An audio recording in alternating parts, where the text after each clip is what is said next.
Friends, welcome back. तो friends, अभी का वीडियो है 5 famous scientist who converted to Hinduism. 5 प्रसिद्ध वैज्ञानिक जो हिंदू धर्म में परिवर्तित हुए। तो वाओ, तो अब इसमें अमेजिंग क्या है, साइंटिस्ट्स। तो वो मुझे बड़ा अच्छा लग रहा है कि साइंटिस्ट, क्योंकि साइंटिस्ट जनरली जो होते हैं साइंटिफिक माइंड के होते हैं, पर उनको भी मतलब हिंदुइज्म ने इतना अट्रैक्ट किया कि उन्होंने साइंटिस्ट होने के बावजूद उन्होंने कहा कि रिलीजन मुझे पता नहीं है इस वीडियो में क्या है, मगर पॉइंट ये है कि अगर मान लीजिए कोई भी इंसान भगवत गीता पढ़ता है तो उसे सीधा ही नॉलेज मिलती है, घुमा फिरा के इधर उधर नॉलेज नहीं मिलती। ठीक है, आप जो भी है अपने आप रीड करके देखिए डिफरेंट रिलीजन टेक्स्ट, मगर आप अगर भगवत गीता पढ़ते हैं तो उसमें डायरेक्ट नॉलेज दे रहे हैं, घुमा फिरा के कोई स्टोरी नहीं चल रही, आपको कोई इंटरप्रेट नहीं करना, आपको उसका मतलब नहीं निकालना, सीधा आपको सत्य दे दिया स्ट्रेट, ये लो नहीं। और साथ में अगर आप देखो तो इतनी ऐसी ऐसी साइंटिफिक चीजें भी बताई हैं जो साइंटिस्ट ने अब जब देखा उसको तो उनको वो लगा कि अरे ये तो वाकई सच में प्लैनेट्स का और वो सब, तो उससे भी शायद होगा। क्योंकि अब ये देख भगवत गीता में, क्योंकि वो पहले लिखी गई थी तो कुछ कस्टम्स हैं उस जमाने के जो वेदा से आ रहे हैं, परंतु मैं ये कहूंगा 90% स्ट्रेट बता रहे हैं और एक ही बात को बहुत बार रिपीट किया गया है। वही उनको पता है ह्यूमन बीइंग कैसा है। आपको एक चैप्टर में 4 पॉइंट बता दी, एक चैप्टर छोड़िए, फिर दोबारा वो रिपीट हो रही, फिर दोबारा। अगर आप ध्यान से कोई पढ़े तो समझ आएगा अरे यार पॉइंट तो सब थोड़े से थे, पूरी भगवत गीता पॉइंट थोड़े थे, बार बार रिपीट करते रहे डिफरेंट तरीके से, जिससे आपके दिमाग में पॉइंट आए। तो मेरे ख्याल से यही लग रहा है मुझे कि अगर किसी भी इन साइंटिस्ट ने अगर भगवत गीता पढ़ी है तब तो बोलेगा बहुत सीधी डायरेक्ट इन्फो मिल गई। चलो देखते हैं, वीडियो पता करते हैं। तो वीडियो शुरू करते हैं, पर वीडियो शुरू करने से पहले अगर आप चैनल पर नए हो और आपने अभी तक सब्सक्राइब नहीं किया तो जल्दी से पहले सब्सक्राइब के बटन और बेल आइकन को क्लिक कर लो ताकि आपको हमारे सारे न्यू वीडियोस की नोटिफिकेशन मिल जाए जैसे हम अपलोड करें। अगर आपको वीडियो पसंद आता है प्लीज लाइक एंड शेयर। चलिए शुरू करते हैं। I'm Congresswoman Tulsi Gabbard, and I am Hindu. I am Hindu. I am Hindu. I am Hindu. I am Hindu. Hindu. Hindu. Hindu. Hindu. Hindu. Hindu. I am Hindu American. दोस्तों, क्या आपको 5 ऐसे famous scientist के बारे में पता है जो हिंदू धर्म को फॉलो करते थे? दोस्तों, वैसे तो हमारी दुनिया बहुत सारे धर्मों से भरी पड़ी है और इन धर्मों में बहुत सारी अच्छी बातें भी लिखी हुई हैं, जिनको समझकर इंसान अपने जीवन को सफल बना सकता है। पर दोस्तों, आज की इस वीडियो में हम बात करने वाले हैं दुनिया के 5 ऐसे प्रसिद्ध वैज्ञानिकों के बारे में जो हिंदू धर्म पर विश्वास और इसको फॉलो करते थे। तो चलिए देखते हैं। Number 5, Werner Heisenberg. दोस्तों, वर्नर हाइजेनबर्ग एक जर्मन थ्योरेटिकल फिजिस्ट थे जिसने क्वांटम मैकेनिक्स में अपना महत्वपूर्ण योगदान दिया था। ये सबसे ज्यादा फेमस तब हुए जब इन्होंने 1927 में अनसर्टेनिटी प्रिंसिपल को पब्लिश किया था और बाद में इसके इस प्रिंसिपल के लिए इनको साल 1932 में नोबेल प्राइज से सम्मानित किया गया। दोस्तों, वर्नर हाइजेनबर्ग साल 1929 में भारत आए थे और इस दौरान इन्होंने रविंद्रनाथ टैगोर से मीटिंग की थी और इस मीटिंग में हाइजेनबर्ग ने हिंदू धर्म में मौजूद वैदिक फिलोसफी और उपनिषद फिलोसफी पर बात की थी, जिससे ये काफी ज्यादा प्रभावित हुए थे क्योंकि ये हिंदू धर्म में मौजूद वैदिक और उपनिषद नॉलेज को क्वांटम मैकेनिक्स से काफी हद तक रिलेट कर पा रहे थे। इसके बाद इन्होंने अपने विचार लोगों के सामने जाहिर किए, जिसमें इन्होंने कहा कि क्वांटम थ्योरी उन लोगों को बिल्कुल भी मजाक नहीं लगेगी जिन्होंने वेदों को पढ़ा हुआ है, और कहा कि रविंद्रनाथ टैगोर के साथ बातचीत के बाद कुछ विचार जो मुझे पागल लग रहे थे वे विचार अचानक से मुझे अधिक समझ में आने लगे और यह मेरे लिए बहुत बड़ी मदद थी, जिससे मैं हिंदू धर्म में मौजूद वैदिक नॉलेज की कोर को अधिक समझ पाया और अब मैं फिजिक्स की उन गुत्थियों को भी सुलझा पाऊंगा जो पहले मुझे काफी ज्यादा उलझी हुई नजर आ रही थी। दोस्तों, आपकी नॉलेज के लिए मैं बता दूं कि वेदों और उपनिषदों का ज्ञान दुनिया में सबसे ज्यादा तब फैलने लगा, यानी तब पॉपुलर होने लगा जब 19th सेंचुरी में एक जर्मन फिलोसफर ने वैदिक नॉलेज से काफी ज्यादा प्रभावित हुए। तब वेदों और उपनिषदों को दूसरी भाषाओं में ट्रांसलेट किया जाने लगा। Number 4, Robert Oppenheimer. दोस्तों, रॉबर्ट ओपेनहाइमर एक अमेरिकन थ्योरेटिकल फिजिस्ट थे जिनको फादर ऑफ एटॉमिक बॉम्ब के नाम से भी जाना जाता है क्योंकि एटम बॉम्ब को बनाने के लिए सबसे ज्यादा योगदान इन्हीं का रहा है। और रॉबर्ट एक साइंटिस्ट होने के साथ साथ हिंदू धर्म में भी पूरी आस्था और विश्वास रखते थे।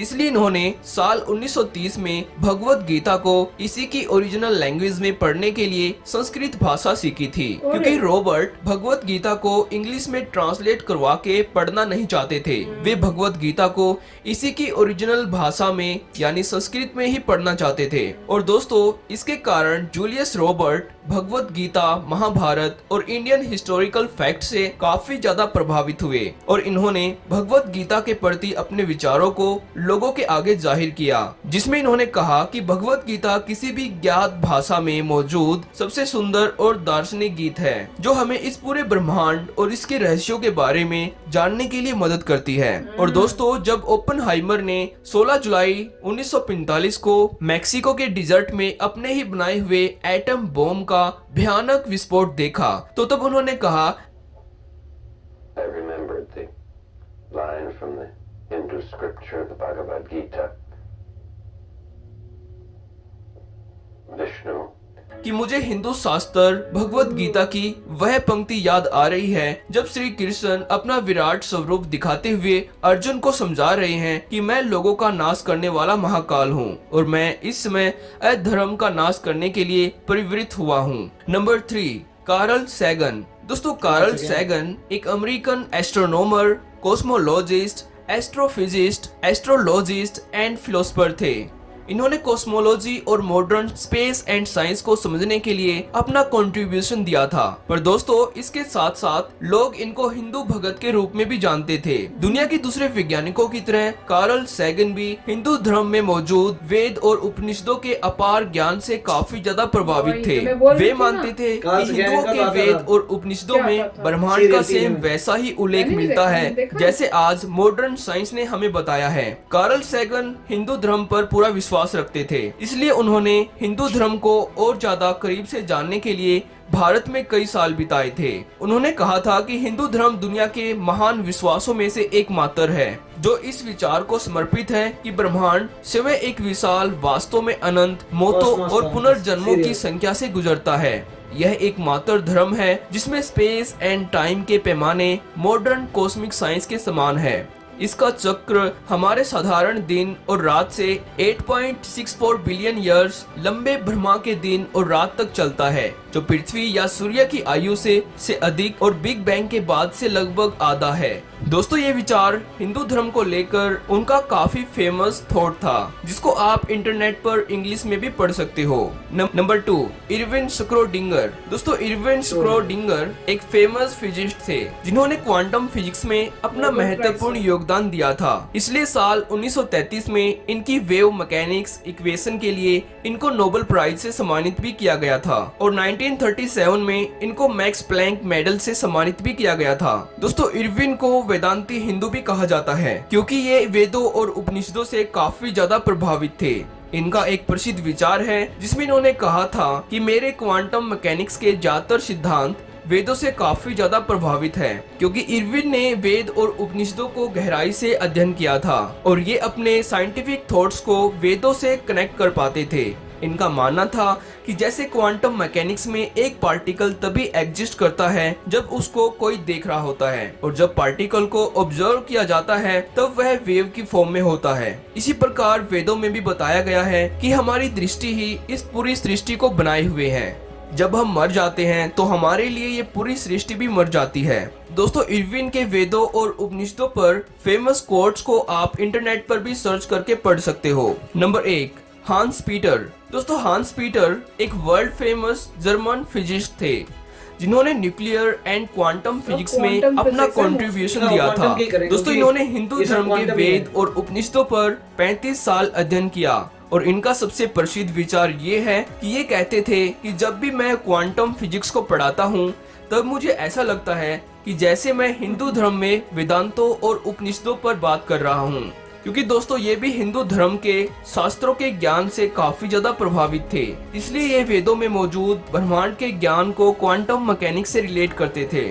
और दोस्तों, ईसी जॉर्ज ने भी ईसाई धर्म को छोड़ हिंदू धर्म अपना लिया था। ईसी जॉर्ज एक इंडियन अमेरिकन थ्योरेटिकल फिजिस्ट थे जिन्होंने हिंदू धर्म अपनाने के बाद अपना नाम ईसी जॉर्ज सुदर्शन कर लिया था। ये यूनिवर्सिटीज ऑफ टेक्सास में एक प्रोफेसर भी थे। ये फिजिक्स में अपने महत्वपूर्ण योगदान के लिए जाने जाते हैं, जैसे क्वांटम जीनो इफेक्ट, ओपन क्वांटम सिस्टम और क्वांटम कंप्यूटेशन। इन्होंने अपना ज्यादातर टाइम हिंदू धर्म में मौजूद वेद, पुराण और उपनिषदों का अध्ययन करने में बिताया था।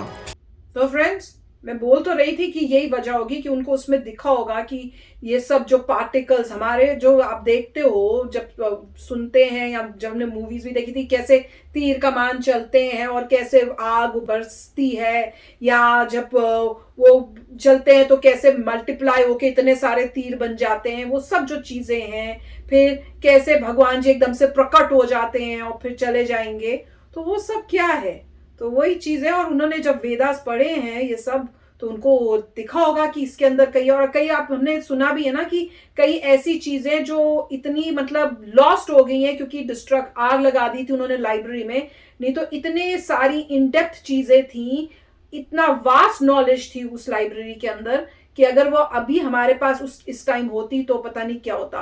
और अगर वो रामायण में भी तो दिखाते हैं कि जो रावण का जो होता है वो विमान सा जो उड़ता है, तो उसके बारे में भी हमने कितना किया। तो मेरे को लग रहा है कि और इन लोगों ने जो भी ये किया, जैसे एटम बॉम्ब या ये सब किया है, वो उनको जब इन्होंने ये पढ़ा है तो उसमें उनको कनेक्शन दिखा है, एंड दैट इज वाई कि वो इतने उससे इम्प्रेस हुए हैं। तो मैं तो खुद ही देख के मैं तो यही सोच रही थी, यार ये तो कमाल है। हम सोचते हैं पर हमें प्रूफ नहीं मिलते एज सच, पर इस केस में जब वो ये जो साइंटिस्ट है जब उन्होंने पढ़ा है तो उनको उसमें कनेक्शन दिखा है, तो कमाल ही हो गया। राइट, बहुत अच्छी बात है। और पॉइंट यही है कि अगर आप मेडिटेट करते हैं तो आपको क्वांटम फिजिक्स ही नजर आती है। अगर आप बाकी मेडिटेट करते हैं और आप ध्यान देते हैं तो आपको जो भी नजर आता है, जिनको नजर आता है उनको क्वांटम फिजिक्स ही नजर आ रही है, पूरी जो फोर्स नजर आ रही है वो वही चीज है। तो काफी अच्छी बात है। और जो भी आपको लाइट्स नजर आती हैं, पूरा ग्लो आती है, at the end of the day quantum physics ही है। तो मेरे ख्याल से ये इन्होंने जब पढ़ा होगा, ऑफ कोर्स वही बात हम लोग कह रहे हैं। हम लोग तो पूरा बता देते हैं आपको कि कहाँ से आप शुरू होते हैं, कहाँ एंड होता है, कहाँ पे जाकर हमने पूरी जो है बात बता दी है स्ट्रेट। अगर किसी को ना पता हो बात तो वो छुपाता है, कहानियाँ करता है, ऐसे लिखता है पहेलियों की तरह, आप निकालते रहिए, मतलब हज़ार बंदा हज़ार। पर हमारी जो टेक्स्ट है ऐसा नहीं है, हमारी जो सीक्रेट बुक है वो ऐसी नहीं है। वो आपको स्ट्रेट बताती है कि ये है हमारा आंसर। कहाँ से पता लगा? मेडिटेट किया, मेडिटेट करने के बाद जो यूनिवर्स से हमें इंफॉर्मेशन मिली है, राइट, मेडिटेट किया, यूनिवर्स से हमें जो नॉलेज मिली वो हमने लिख दी और ये आपको दे दी। और डायरेक्ट है, इसमें कुछ नहीं, डायरेक्ट है। आप पढ़िए, आप समझिए उसके बारे में। और जो लोग भगवत गीता पढ़ रहे हैं, ऑफकोर्स उनको कभी भी मृत्यु से डर नहीं लगेगा। तो अगर आपको ऐसा कुछ है तो भगवत गीता पढ़ लीजिए। मगर बहुत ही अच्छा लगा और ये बात सही बात है, इसीलिए मैंने भगवत गीता का नाम लिया था कि वो जो है एक सार है, छोटे से में उसमें सब कुछ बता दिया, आपको डायरेक्ट बता दिया। बाबा रिपीट किया कि आप भूल ना जाएं, और इंसान जब भूलता है तो वापस पढ़ ले। मगर बहुत अच्छा था, क्वांटम फिजिक्स ही है पूरी। और वेरी नाइस टू सी कि साइंटिस्ट को जो कॉन्सेप्ट समझ नहीं आते थे, जब उन्होंने यहाँ पढ़ा तब उनको कॉन्सेप्ट समझ आए कि हम किस कंटेक्स्ट में ये सब चीज़ें हो रही है। तो वेरी नाइस वीडियो, बड़ा ही अच्छा वीडियो था। थैंक्स सजेस्ट करने के लिए, मज़ा ही आ गया।